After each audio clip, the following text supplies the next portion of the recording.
Garuda, ruler of storms. Seven. Oh wait. Give myself a second to fucking chill. I've been going for a long time. All right. All right. Garuda, ruler of storms. 9 play 0.66. With accelerate 1, subtract from the countdown of all an allied amulet. That's pretty weak, the accelerate. But I guess it's okay to have an option. Fanfare, subtract 3 from the countdown of an allied amulet. Whenever an allied amulet is destroyed, deal 3 damage to all allied amulets. By the way, all allied amulets. Whenever an amulet is destroyed, deal 3 damage to enemy leader. This is not a continuous effect, like not a leader effect. It only works when he's on the board. But he slams on the board, activates a bunch of your amulets, and then pings your opponent for a lot. It's like a Skull Feign that also bursts your opponent. Yeah. You can create a big board if you have a bunch of amulets that have followers in them. Bird Aegis. Not really an Aegis. It's more of a finisher.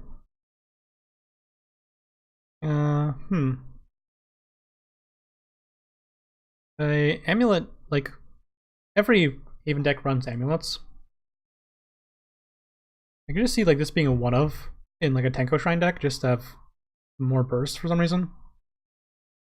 You already have 3 Hinds to activate your amulets, so you don't really need to worry about that much. So I don't really know where you'd want to put him. Kind of just like a big burst for 9 play points if you need it. But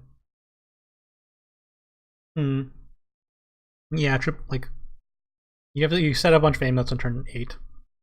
Then you slam this guy on 9 for a big burst. Helps you in grindy games as well. I could see a Havencraft running like one of them as a value card, because they just regularly run a bunch of amulets anyways. Give him an 8. Unlimited, he's kind of slow. And Unlimited kind of just runs Aegis instead of this. I think Aegis is better, because Aegis you pull off of your Aethers. Give him like a 7. Not gonna sleep on him too much for limited, but like I think there's better options. Take 2. He's good. Activating your amulets is fine. Just costs kind of a lot. I'll give him 8 for take 2. Like, Skull Feign for take 2 is like okay. This is a better Skull Feign. Just activating your amulets in late game is good. I'm not sure. Might be rating him too high, but his effect is strong. He just costs 9 play points. Dalafil, Gem Princess, 6 play point 4/5. Ward. Fanfare, give your leader the following effect. At the end of your turn, restore 1 defense to all allies. The effect is unstackable and lasts the rest of the match. Ward. Yeah. This effect wouldn't be very good unless you had a Tenko Shrine. Or an Elena's in play. Then she's very good. Then becomes 11 out of 10. 10 out of 10. Alright. Okay. The unlimited version of Tenko Shrine has a bunch of options already. I think she just kind of replaces... They run like Pegasus Sculpture. She just replaces Pegasus Sculpture. The only thing with Pegasus Sculpture is that you can play Pegasus Sculpture and then curve in Tenko Shrine. This is Ward, which is relevant. And has a good effect. I'll give her 8 for unlimited.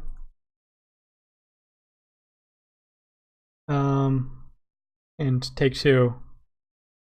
I mean, if you draft her and Tango Shrine together, it's insane, but you don't really get that option because sometimes, like, they're both gold, like one's gold and one's legendary. You're not always going to see them together. If you do, you probably got a 5-0. Otherwise, if you just see her by herself, she's fine. The healing over time will generate a lot of value. And she has a 4-5 for 6th board, which is just decent. We're going to see a lot of her, and it's going to be very annoying. Samus's Purge, 8 play point spell. Banish all followers. Remove Shadowcraft from the game. Okay, it's slow. It's very slow. It costs 8. But it banishes all followers. Which is... It does that. It does exactly that. So, well, last words don't matter. Nothing matters. Everything's gone. Everything's banished. Clears Beauty and the Beast. Like, everything's just gone. The only thing that's not gone is, like, Aegis. Aegis is not in rotation, so it doesn't really matter. Just a big clear button. So I think if the meta is kind of based around mid-range control, you'd want to run this. If it's a very aggressive meta with a lot of aggro, which I don't see it being that aggressive with the rotation, I'd see this card being played as a 1 or 2 of. It's like, it's just like, it's a very good card, but just costs a lot. And like rightfully so, because it just the clear everything button. Everything is gone. Yeah, but like if you're running this, you're probably also running 3 Johns. You're gonna have a bunch of, it's just extra board clears, and extra board clears is important. Yeah, I adjusted it. Rotation. This is about an 8.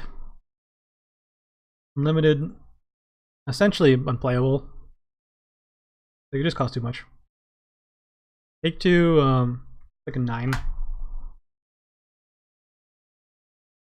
If you put like a 1/1 on the board, it would be like a 10. It doesn't do anything for your board state. But there's everything. If you're behind, boom. Especially if your opponent just dumps their hand, then it's like insane. Yeah. The only thing is that this is banishes. It doesn't really matter. Alright. Holy Priestess Lorena. 2 play point, 2/2. Evolves into a 4/4. As evolve, put either Lorena's Holy Water or Lorena's Iron Fist in your hand. Fist me, Lorena. Fist me. Alright. 1 play point. Restore 2 defense to an ally. Draw a card. Okay, that's good. That's very good. What's the other one? Deal X damage to enemy follower. X equals the attack of the strongest allied follower in play. Okay. Who's the strongest allied follower? Probably Lorena. What's she evolve into? A 4. Oh, okay. 2 play point. Deal 4 damage. That's pretty good for turn 4, turn 5. And the Holy Water. Pretty good. Draws you a card and heals an ally. Activate your Tenko Shrine. And she evolves into a 4/4 from a 2/2. Alright. 10 out of 10 would put in my deck. Limited. She's actually like insane limited too. I can see no reason like not to run her. Like, how many 2-drops fight for that slot? There's a few, right? You want like healing 2-drops, but she's probably better than Healing Rabbit sometimes. She's sometimes better than a Levy, depending. I'm gonna give her a 9 in limited. We're probably gonna see her there. Pretty sure. Take two.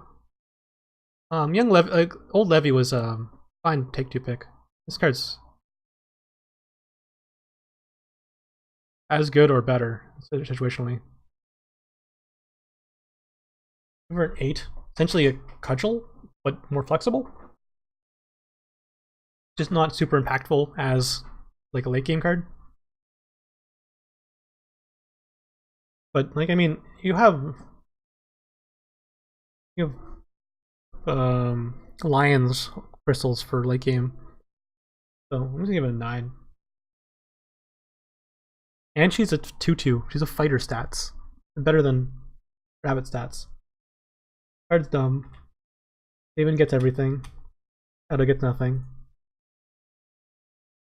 Alright, Sophia, 3 play point, 2/3. Evolve. She doesn't get any stats. Randomly summon a copy of an allied follower that has been destroyed during this turn. So you have to trade off a thing and then evolve this to get it back. That's not good. It's very situational. It's too situational to work, I think. She doesn't have ward or anything, so it's just a 2/3. She can get back an Ancient Protector. Yes. But that not good. Oh, she can get back Snow White, but that requires an evolve.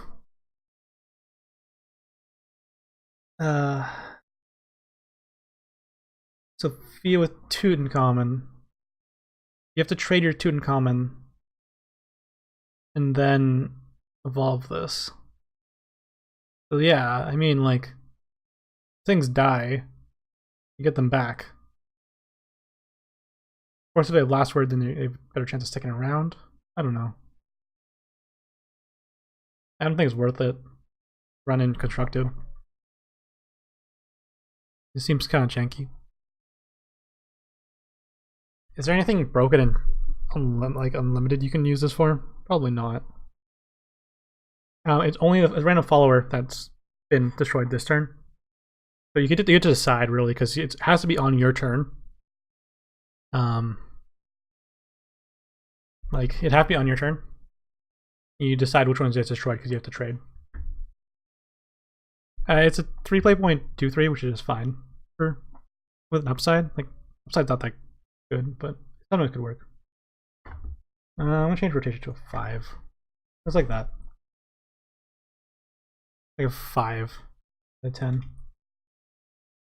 The number for limited is pretty just doesn't really matter because it's just not gonna see play anyways.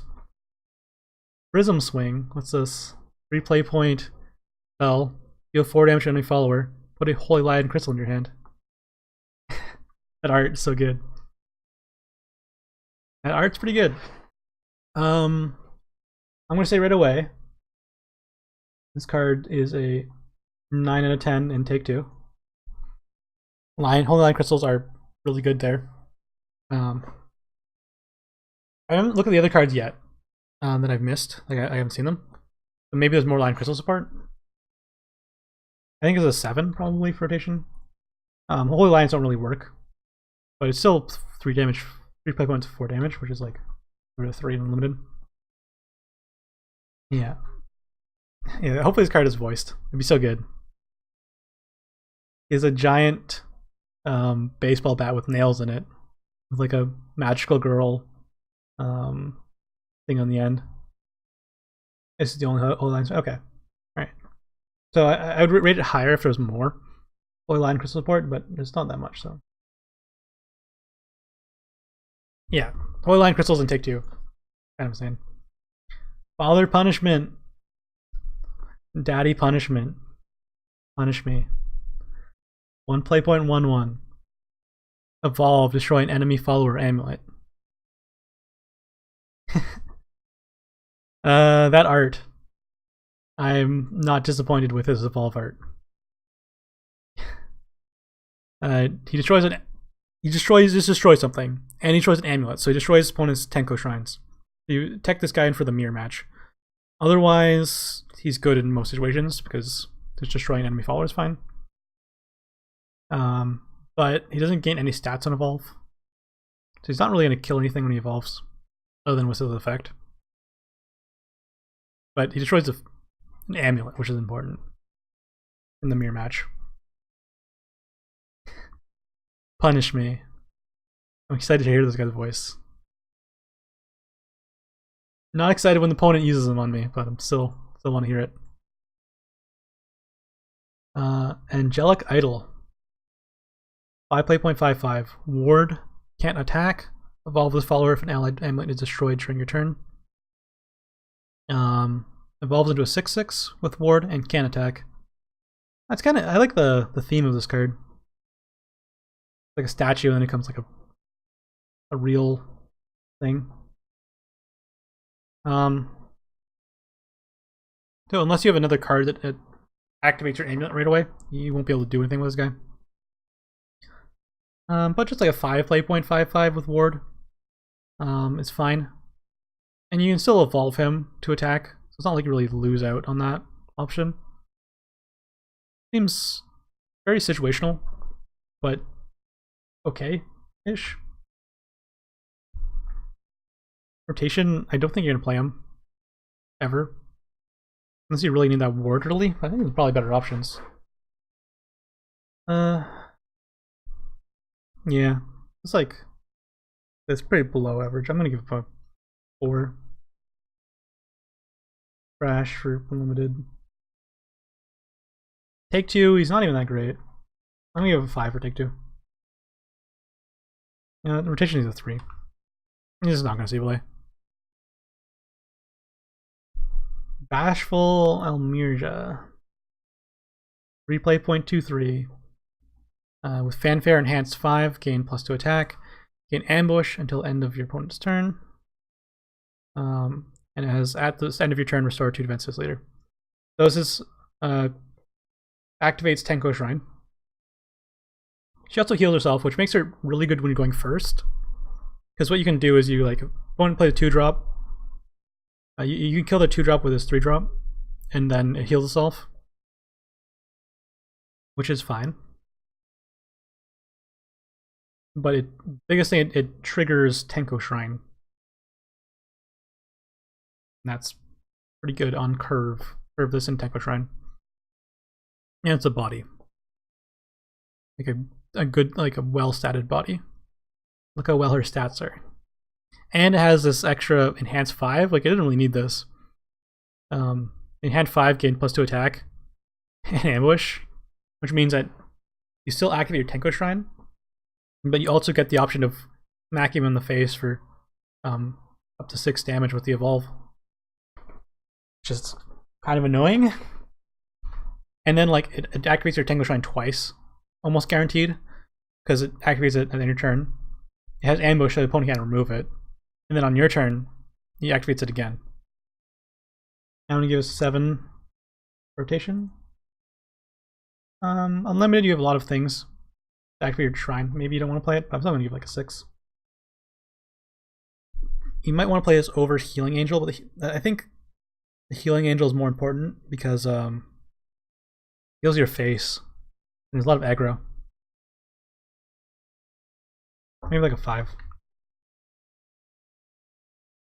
Take 2. 2 play 0.33 with a big upside, like especially the ambush. Like a 7. 7 in rotation because it activates Tenko Shrine. 7 in take 2 because it has good stats. And has good enhanceability. Alright. More weird evolves. Hazen, Priest of the Wind. 2 play 0.13. He evolves into a 5/4, so he gains +3/+1. He has ward normally, then he loses ward. This is like what's the Dragoncraft card. The Dragoncraft card like this. It was like a oh, it's +4/+1. Yeah, it goes from 1 to 5. Dragoncraft card. It's like a horse fish thing. Anyways, it Yeah, Hippo. The Hippo from Dragoncraft. Has a ward, loses ward, but gains a whole bunch of attack.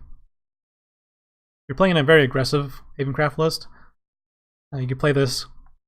He has a good chance of not dying because he has good stats, and then like a higher defense. Then you evolve to hit him for 5, which is a lot. Yeah, like a hippocampus. Still probably not good enough.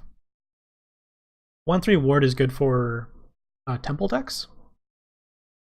So maybe you just see him in temple decks because he's got his ward high defense. Also, you can kill opposing tortoises. So tortoises are 3/5s normally without the evolve, and you can kill them with the evolve. Is okay. Yeah, just a better snake priestess. So I'm gonna give him 7 rotation. Unlimited, probably not that good, but still like his stats are fine. Take 2 again. He's got fine stats. 7. Well, they matter early game where if you don't have a temple. The 5 attack would it helps. You don't always have a temple early game. And then like when you in late game with the tempo or the temple, you don't really want to evolve your 2-drop. You want to save your evolves anyways for E-time and cudgel. Alright, another one of these kind of amulets. Sealed Tome. 0 play points. If you have at least 2 play points, choose to play this card as either Sacred Teachings or Forbidden Teachings. Countdown 1, last word, draw a card. 0 play point amulet, draw a card next turn. That's very good, especially in Havencraft. Especially in Havencraft. You just like with Hind. I guess Hind it doesn't really work because you can't play this and then play Hind. The same turn. You play it the next turn, kinda. I don't know. It's very good at deck thinning. What are the other things? Summon a Holy Falcon. Falcon the 2/1. All these birds have the same name. I think Falcon's the 2/1, right? 2/1 with Storm. Yeah, 2/1 with Storm. And then the Forbidden Teachings is countdown 1, last words, draw 2 cards. Give your leader the following effect. Followers can't be played. This effect lasts until the start of your next turn. Okay, weird. 2 play point, draw 2 cards next turn is good. But you can't play followers next turn. On the turn that this activates. Kind of weird, but I guess you just want to play amulets anyways. Maybe an amulet based deck. Again, this kind of card you want to just play as Sacred, the Seal Tomb, and it kind of fixes your curve. If you don't have another 2, like you don't have a 2-drop, you could just play Sacred Teaching and get a burb.